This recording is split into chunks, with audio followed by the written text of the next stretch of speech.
जाएगी तो थोड़ी फ्रेश हो जाएगी और कीटाणु भी मर जाएंगे। विनीता तेजी से कमरे की तरफ भागती है। कमरे में उसका पति प्रभास बड़े मजे से रजाई में दुबक कर खर्राटे मार रहा था। विनीता ने बिना सोचे समझे रजाई का एक कोना पकड़ा और उसे जोर से झटक कर खींच लिया। अचानक ठंड लगने से प्रभास की नींद खुल गई और वो गुस्से में उठा। क्या बदतमीजी है विनीता, क्या तुम पागल हो गई हो? तुम्हें दिखाई नहीं दे रहा कि आज संडे है और मैं कितनी शांति से सो रहा हूँ? कड़ाके की ठंड में कोई अपनी रजाई छोड़ता है क्या? तुम तो ऐसे रजाई छीन रही हो जैसे कोई डाकू लूट रहा हो। सोने दो मुझे, अभी अभी तो सुबह के सपने शुरू हुए थे। उठ जाइए प्रभास जी, संडे है तो क्या आप पूरे दिन चादर तान कर ही सोएंगे? सुबह के 11 बज चुके हैं। बाहर जाकर देखिए कितनी शानदार धूप खिली है। सारे दिन सोते हुए ही निकालोगे क्या? जाइए जल्दी से उठकर नहा लीजिए और थोड़ी देर धूप में बैठिए। अरे भाई, तुम तो पीछे ही पड़ गई। बिना रजाई के अब मैं इस ठंडी हवा में सो ही कहाँ पाऊंगा? तुमने तो नींद का सत्यानाश कर दिया। चलो, इससे अच्छा है कि मैं उठ ही जाता हूँ और चाय पीकर धूप का आनंद लेता हूँ।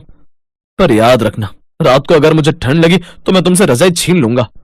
विनीता मुस्कुराते हुए रजाई लेकर बालकनी की तरफ बढ़ती है और उसे रेलिंग पर फैला देती है। तभी अचानक उसकी नजर नीचे गली में जा रही एक रेहड़ी पर पड़ती है। एक आदमी जोर जोर से आवाज लगा रहा था, सस्ती रजाई ले लो, फैक्ट्री के भाव में नई रजाई ले लो। विनीता ने जब रजाई वाले को देखा तो उसके दिमाग में ख्याल आया, वैसे प्रभास जी की बात भी सही है। हमारे घर में बस एक ही रजाई और कड़ाके ठंड हमारे घर में बस एक ही रजाई है और कड़ाके की ठंड में मुन्ना, मैं और प्रभास तीनों उसी में सिमट कर सोते हैं। रात भर छीना झपटी चलती रहती है। कभी मुन्ना के पैर बाहर रह जाते हैं तो कभी मेरी कमर खुली रह जाती है। क्यों ना एक नई रजाई और ले लूं? अगर ये रजाई वाला सस्ते में दे रहा होगा तो इस साल की ठंड आराम से कट जाएगी। विनीता बिना देरी किए सीढ़ियों से नीचे उतरकर रजाई वाले के पास पहुंच गई। मैडम जी, आप बहुत किस्मत वाली हैं जो आज मैं इस गली में आया हूँ।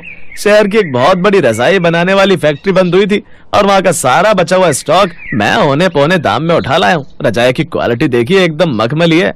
वैसे तो इसकी कीमत 1500 है, लेकिन मैं सबको 500 रुपए में दे रहा हूँ। एक पैसा भी कम नहीं होगा क्योंकि पहले ही बहुत घाटा सहकर बेच रहा हूँ।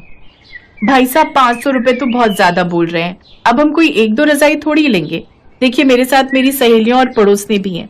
अगर आप सही दाम लगाएंगे तो हम पूरे मोहल्ले के लिए आपसे रजाइयां खरीद लेंगे।